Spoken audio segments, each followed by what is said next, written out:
Everyone, welcome. आप सभी का आपके अपने प्यारे कंसेप्ट डिकोडर पे स्वागत है।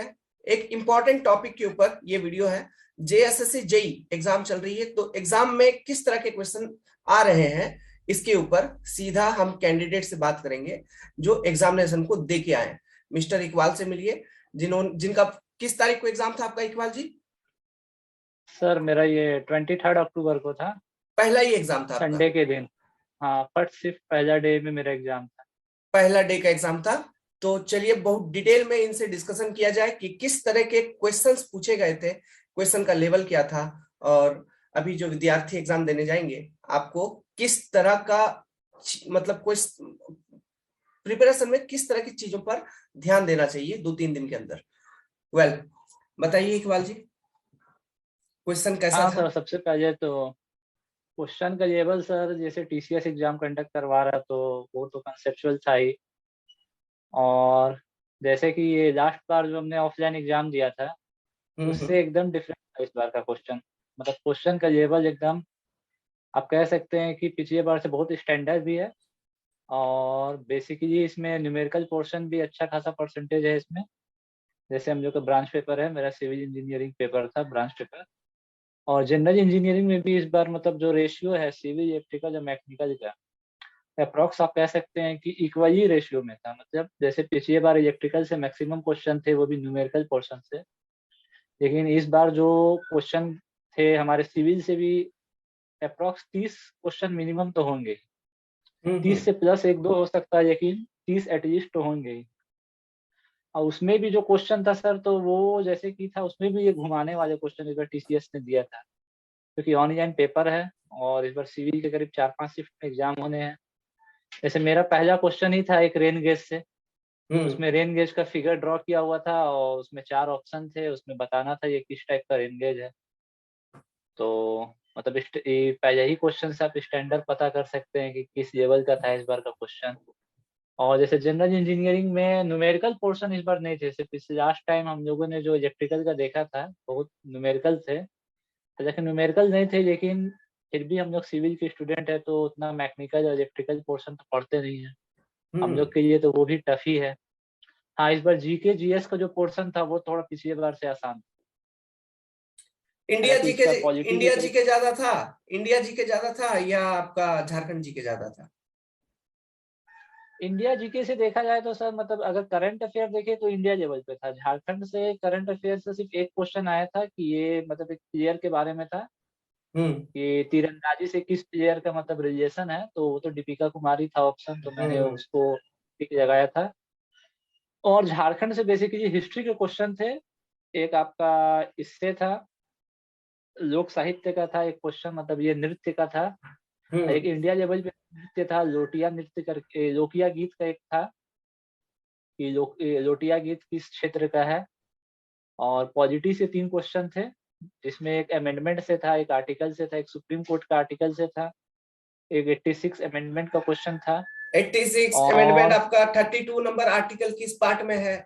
हाँ, 32 वो था किस पार्ट में है। और फिर एक आपका 5 ईयर प्लान से इकोनॉमिक्स का क्वेश्चन था। हम्म और और फिर मतलब ये रीजनिंग तो आसान था और हम्म मैथ भी आसान था। और बेसिकली मतलब देखा जाए तो उसमें कोई भी 20-25 क्वेश्चन आराम से लगा सकता है 40 में।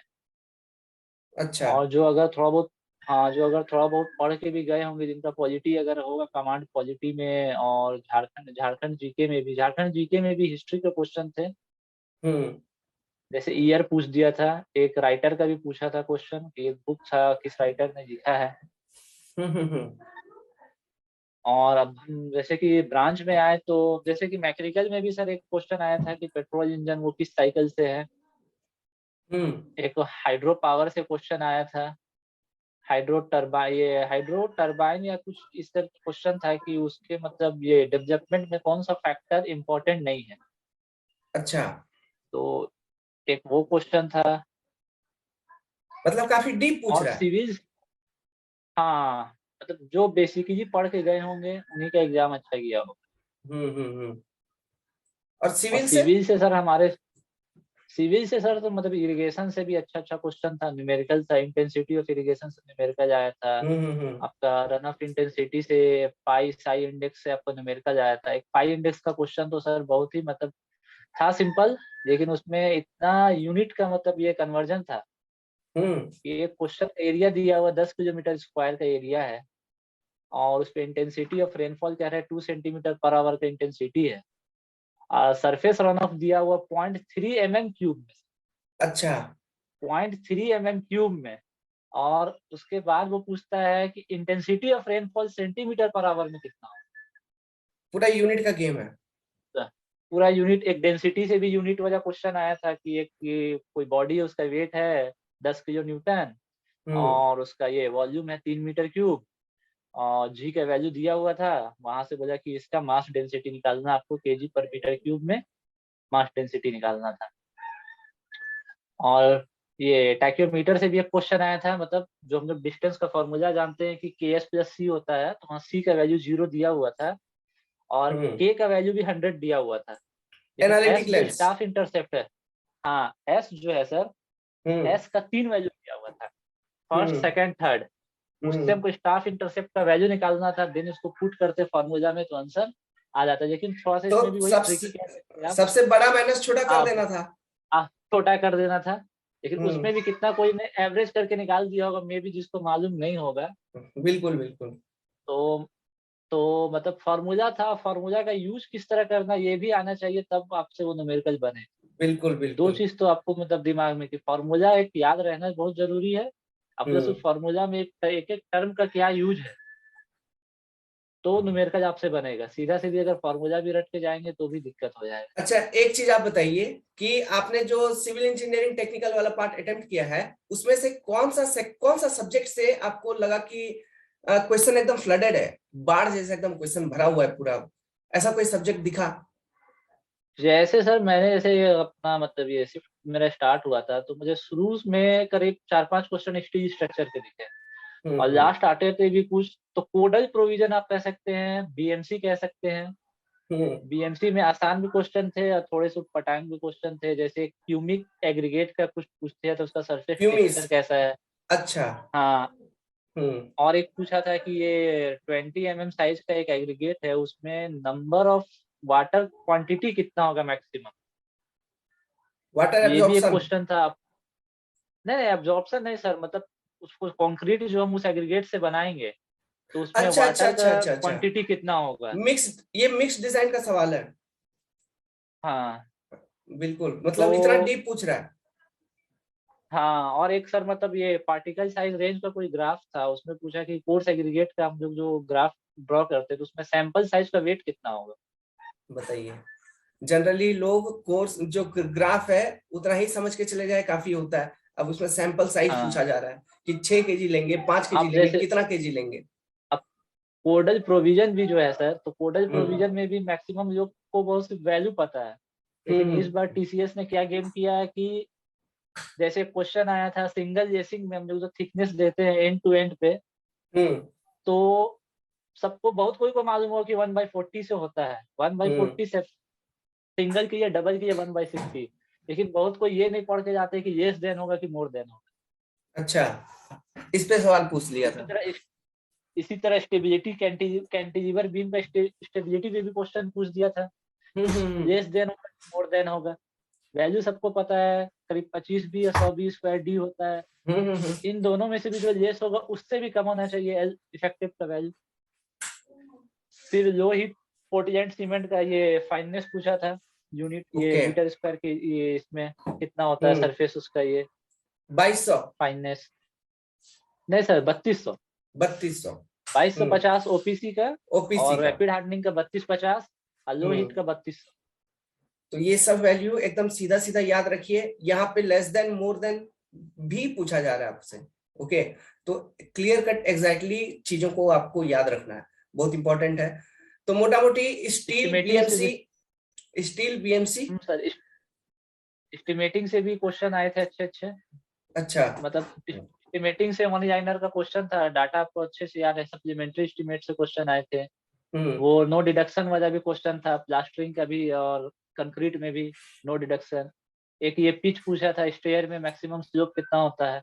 हम्म और वो भी पूछा था सर, ये जो हॉरिजॉन्टल से एक शियर स्ट्रेंथ पे जो मैक्सिमम एंगल बनता है उसको क्या कहते हैं। हम्म। इफेक्टिव स्ट्रेस से भी क्वेश्चन था, पोर वाटर प्रेशर से भी क्वेश्चन था। और इसके करेक्शन फैक्टर था, डाइजेंटेंसी करेक्शन फैक्टर एसपीटी में जो हम लोग करते हैं, एसपीटी का फुल फॉर्म पूछा था। हम्म कॉम्पैक्शन से जीरो एयर वाइड लाइन का इक्वेशन पूछा था। आपको फिर और क्या लगा, मतलब कुछ लगा कि किसी किताब वगैरह से क्वेश्चन को ज्यादा कॉपी किया गया, ऐसा कुछ वो लगा, फीलिंग आया? नो नो सर, गुप्ता से मुझे सर सिर्फ दो क्वेश्चन थे। हम्म तो पूरा ओवरऑल में देखा जाए तो एक तो गुप्ता का क्वेश्चन वही था, सॉइल मैकेनिक्स से आया था कि कोहेजन का इफेक्ट क्या होता है एक्टिव अर्थ प्रेशर में और पैसिव अर्थ प्रेशर में। हम्म एक ये क्वेश्चन दिखा था और कुछ हो सकता है। और एक ये था सर, इसका कोडज प्रोविजन आया था कि ये पाई फाउंडेशन जो हम लोग एज का कोडज प्रोविजन होता है ना, जो हम लोग स्वैज पे रखते हैं, तो एज का थिकनेस कितना होना चाहिए मैक्सिमम, जिसका वैल्यू 150 mm होता है। 150। तो एक वो क्वेश्चन दिखा था। हाँ 150 mm होता है। और एक सिंपली वन वे से का भी एक क्वेश्चन था, जिसमें शायद मैक्सिमम वैल्यू कुछ दिया हुआ था, 1 2 3 4 करके ऑप्शन में था। हम्म तो ओवरऑल देखा जाए ऐसा तो कंसेप्चुअल क्वेश्चन थे, हाईवे से भी थे, तो हाईवे से पीसीयू वैल्यू पूछा था पैडल साइकिल का। हम्म और आपका ट्रैफिक डेंसिटी से भी था क्वेश्चन, हाईवे का एक न्यूमेरिकल भी आया था, लैप डिस्टेंस पे न्यूमेरिकल भी था। तो आपको बेसिकली मतलब ओवरऑल सब कुछ आपको पढ़ के जाना होगा। वो जैसे लास्ट टाइम था कि गुप्ता का आपको परसेंटेज ज्यादा था, दिस टाइम हम्म। वो आपको इस तरह का नहीं मिलेगा। वो चूंकि टीसीएस एग्जाम कंडक्ट करवा रही है, तो उनका तो लेवल हमेशा से कंसेप्चुअल पे हमेशा बेस रहता है। बिल्कुल बिल्कुल। आपने एग्जाम का जो आपने तैयारी किया था, तो कौन कौन सी किताब आपने सॉल्व किए थे? एमसीक्यू कहाँ कहाँ से प्रैक्टिस करके गए थे आप? एमसीक्यू सर बेसिकली हम ये एसएससी जेई पढ़े थे। हम्म और जैसे पिछले बार टेक्स्ट बुक का सीरीज दिए थे। हम्म और उतना और ज़्यादा हमने अपना जो शॉर्ट नोट्स बनाए थे उसी को ज़्यादा फॉलो किया था। ज़्यादा फार्मूला कोडल प्रोविजन और जैसे बीएमसी वगैरह का जो स्टैंडर्ड वैल्यू है, डाटा है, हम्म वो सब चीज़। और जैसे फ्लूइड मैकेनिक्स वगैरह में कंसेप्चुअल जो कंसेप्ट जो होते हैं, उसको मैंने उसमें स्टेबिलिटी को, जैसे वो उसमें मेटा सेंटर वाला का एक क्वेश्चन दिया था सर, हम्म कि वो जब वो कोई बॉडी अगर ये घूमता है, मूव करता है, तो एंगुलर मूवमेंट पे जब वो आता है, एंगुलर मूवमेंट करता है, तो उसका हॉरिजॉन्टल ये ड्यू टू ग्रेविटी इफेक्ट और ड्यू टू बॉयंसी इफेक्ट, तो उसके कारण वो एक लाइन कॉन्साइड करता है जो कि जाता है मेटा सेंटर को टच करते हुए। तो हम्म उस पे एक ऑप्शन ये मतलब थियोरेटिकल क्वेश्चन था कि इनमें से कौन सा मेटा सेंटर को डिनोट कर रहा है, कौन सा स्टेटमेंट। Okay okay. तो बहुत कोई जैसे कि याद करके जाते हैं कि स्टेबिलिटी इक्विलिब्रियम क्या होता है, ये क्या होता है, तो आपको हम्म इस तरह का भी क्वेश्चन देखना होगा। माइंड से बेसिकली सॉल्व ये है कि करने आप वाला है। मतलब, हाँ, माइंड आपको से अगर सॉल्व कंसेप्ट करने थोड़ा वाला, सा भी अगर बिल्कुल वहाँ हाँ। पता है, तो वहाँ पे आप दिमाग लगा के अगर रटा रटाया जाइएगा तो दिक्कत हो जाएगा। बहुत रटा बिल्कुल रटाया बिल्कुल। हार्डली आपको 30 से 40 क्वेश्चन से ज्यादा नहीं मिलने वाला। कट ऑफ का क्या लग रहा है आइडिया, कितना जाएगा पेपर लेवल को देखते हुए? अभी तो अपने देखिए, हिसाब अभी से तो सर बताओ। 2 ही शिफ्ट हुए हैं। अभी तो हम्म 2 ही शिफ्ट हुए हैं। मैक्सिमम मैं तो यही कहूंगा सर कि बेसिकली जिसके एक्यूरेसी हाई होगा, एक्यूरेसी, क्योंकि अगर हम लोग देखें तो 120 इधर है सिविल के और 40 हो गए आपके ये नॉन टेक पोर्शन के, 160। हम्म अब बाकी बचे उधर 80 में से, तो 80 में तो सबके ये मुश्किल ही होगा, क्योंकि सबको ज्यादा मैक्सिमम सिविल ही पढ़ते हैं। इलेक्ट्रिकल जब मैकेनिकल पढ़ना तो मुश्किल है। तो एवरेज देखा जाए तो 50 55% या 60, हार्डली ज्यादा मुझे तो यही लगता है 60 60% 55%। 60%, हाँ। 55 60। हाँ 55 60 सेफ स्कोर है। और एक चीज हुआ है इसमें, बात क्या हुआ है ये पेपर में, अभी जो फोटो रीअपलोड करने के लिए बोला गया था, तो उस वक्त भी बहुत सारे बच्चों ने हम्म। नहीं कर पाया, तो 5-6 हजार बच्चे उधर से आउट हो गए। हाँ। तो हम्म। टोटल फॉर्म जितने भरे थे उसमें से फोटो रीअपलोड के कारण बहुत सारे बच्चे आउट हो चुके हैं। प्लस देखिए सिविल का जो कंपटीशन है ना, मोटा मोटी वो 25-20-25 हजार स्टूडेंट के बीच में ही सिविल का कंपटीशन है। और उसमें से भी जो हम्म। पढ़ और वैकेंसी काफी अच्छी खासी है, और जो स्टूडेंट्स ढंग से पढ़ रखे हैं, तैयारी कर रखे हैं, डेफिनेटली आप लोग निश्चिंत रहिए, आपका सिलेक्शन हो ही जाएगा, है ना। बिल्कुल बिल्कुल, यस 60%, हाँ 60% मतलब पे। देखा जाए तो सारे मतलब पोर्शन को उन्होंने कवर, किसी जैसे रेलवे से भी एक क्वेश्चन पूछा ही था, हम्म। मतलब सारे सेक्शन से उन्होंने क्वेश्चन को कवर किया है। ये फ्लूइड से सॉइल भी अगर आप मैकेनिक्स देखें वगैरह। सर, हाँ सॉइल मैकेनिक्स से भी क्वेश्चन, नंबर ऑफ क्वेश्चन अच्छे खासे थे सर। मुझे तो लगता हम्म। है कम से कम 10-12 क्वेश्चन तो होंगे ही होंगे। सोम। हाँ सोम से भी क्वेश्चन था सर। सोम से जैसे हम्म 3 बेंडिंग मोमेंट पे सीधा क्वेश्चन था। फिगर हम्म दिया हुआ था, एक यूडीएल का लोड था, एक ट्रायंगल लोड था, यूवीएल का लोड, उस पे मतलब इतना डिस्टेंस पे कितना बेंडिंग मोमेंट होगा, उस पे सीधा क्वेश्चन था। मतलब कुछ कुछ लेंदी भी थे, जैसे कि एक बहुत जनरल इंजीनियरिंग पोर्शन का मुझे याद है, ये जो हम लोग ये क्रिपलिंग लोड का फार्मूला लगाते हैं, यूजर फार्मूला जो होता है, तो हम्म। उसका न्यूमेरिकल कितना मतलब सॉल्व करें, कितना वैल्यू मतलब ये दिक्कत होगा, pi square E I square divided by I effective का स्क्वायर। तो इसमें दिया हुआ हम्म। था एक केस की एक एंड फिक्स है, एक एंड हिंज है, और लेंथ इतना दिया हुआ था, डाया दिया हुआ था, बोला था इसका क्रिपलिंग लोड कितना है। अब बहुत सारे स्टूडेंट को ये एल इफेक्टिव ही याद नहीं होगा कि एक एंड फिक्स है, एक एंड हिंज है, हाँ तो दिक्कत उसके वहां बाद पे अगर है। ये भी मालूम होगा तो वहां पे फिर फार्मूला नहीं मालूम होगा। बिल्कुल। फार्मूला नहीं हाँ। मालूम होगा कितना, ये आई का वैल्यू निकालने नहीं आएगा, सर्कुलर सेक्शन का मोमेंट ऑफ इनर्शिया का फार्मूला क्या होगा, बिल्कुल बिल्कुल आपकी वो बिल्कुल। होगा। तो उसके बाद पाई डी के power, pi D pi by 64, उसके बाद डी के पावर 4 भी करना है, इधर आई हम्म। इफेक्टिव का स्क्वायर भी करना है, पाई का भी वैल्यू निकालना है, तो मतलब टाइम टेकन भी था। तो तो इस यहां तरह से से अभी कुछ ये कुछ पता लेंदी चल भी रहा है, थे। ये पता चल रहा है कि जो भी स्टूडेंट का एग्जाम लास्ट शिफ्ट में है, आप लोग क्या करिए, अभी से भी घबराने की जरूरत नहीं है। जो छोटा छोटा एग्जाम है, जो फॉर्मूला है आपका, छोटा छोटा फॉर्मूला, एटलीस्ट उन फॉर्मूले के ऊपर कमांड बनाइए। जैसे कि आप डार्सी विस्बैक इक्वेशन हो गया फ्लूइड मैकेनिक्स में, है ना, या फिर ओपन चैनल फ्लो से क्वेश्चन थे। हाँ ओपन चैनल फ्लो से अच्छे खासे क्वेश्चन थे sir। वो इरिगेशन से तो येसिस थ्योरी से क्वेश्चन थे। हम्म ओपन चैनल से सीधा ये था एक इक्वेशन, मतलब ये दिया हुआ था, रेक्टेंगुलर चैनल दिया हुआ था, हम्म और वहां से उसका डेप्थ दिया हुआ था, हम्म। और कहा कि उसका बॉटम विड्थ कितना। बहुत अच्छे अच्छे क्वेश्चन आ रहे हैं, है ना।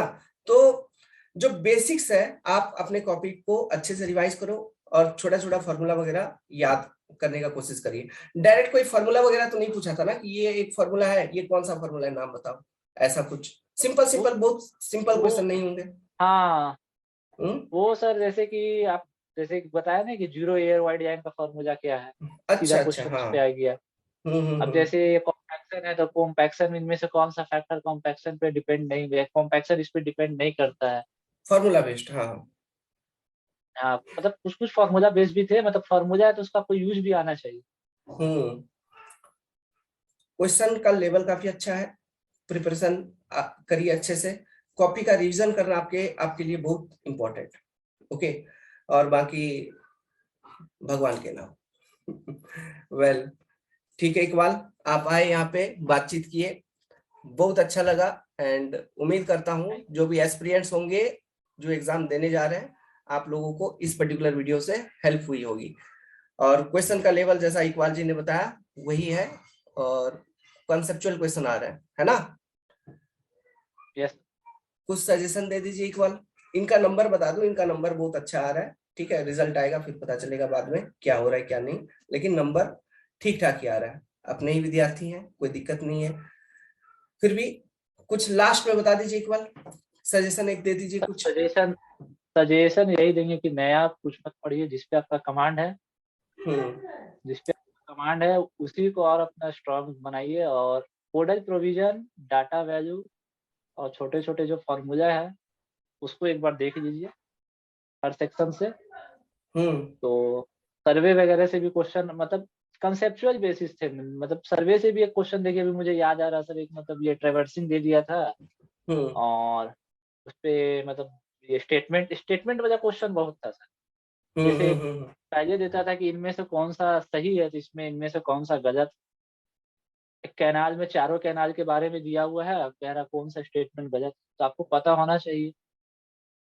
ट्रेवर्सिंग वाला था तो उसमें some of interior angle, some of exterior angle, some of deflection angle, सबका वैल्यू दिया हुआ, पूछ रहा कौन सा स्टेटमेंट वजह था। और जैसे सर्वे से एक आसान भी डिफ्लेक्शन, ये मैग्नेटिक डिफ्लेक्शन वगैरह से एक न्यूमेरिकल था, फिर लैटिट्यूड डिपार्चर से था, और आपका कंटूर से भी था, और एक ये इस पे भी था, सिम्पसन रूल पे भी एक आया था न्यूमेरिकल। अब बताओ, देखो सर्वे का जितना इन्होंने क्वेश्चन बताया उससे यही अंदाजा लग रहा है कि सर्वे में जैसे क्वेश्चन पूछा जा रहा है तो कोई एक पर्टिकुलर टॉपिक से 2-3 क्वेश्चन नहीं पूछ लिया, पूरा सब्जेक्ट को कवर किया जा रहा है, जितने भी चैप्टर है। प्लेन टेबल से स्टेटमेंट भी था सर। अब बताइए, प्लेन टेबल से भी क्वेश्चन पूछा है, मतलब सभी चैप्टर को टच किया जा रहा है। तो इसी तरह से सभी सब्जेक्ट के साथ यही चल रहा है यहाँ पे, सभी सब्जेक्ट में जितने भी चैप्टर हैं सभी चैप्टर को टच किया जा रहा है। ओके, तो कॉपी का रिवीजन बहुत जरूरी है आप सभी के लिए, तो अच्छे से अभी मेन फोकस रखिए कॉपी रिवीजन के ऊपर। कोई भी इधर उधर क्वेश्चन सॉल्विंग वगैरह करना है वो करते रहिए। एसएससी जेई का प्रीवियस ईयर देखने से फायदा होगा। हाँ सर, एसएससी जेई का प्रीवियस ईयर देखने से फायदा होगा।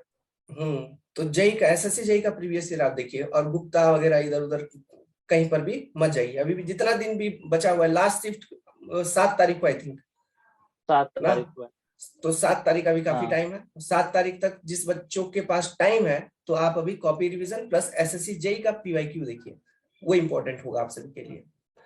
वेल ठीक है, तो इसी के साथ इस वीडियो को समाप्त किया जाए, and thank you Iqbal for your review on examination. Thank you.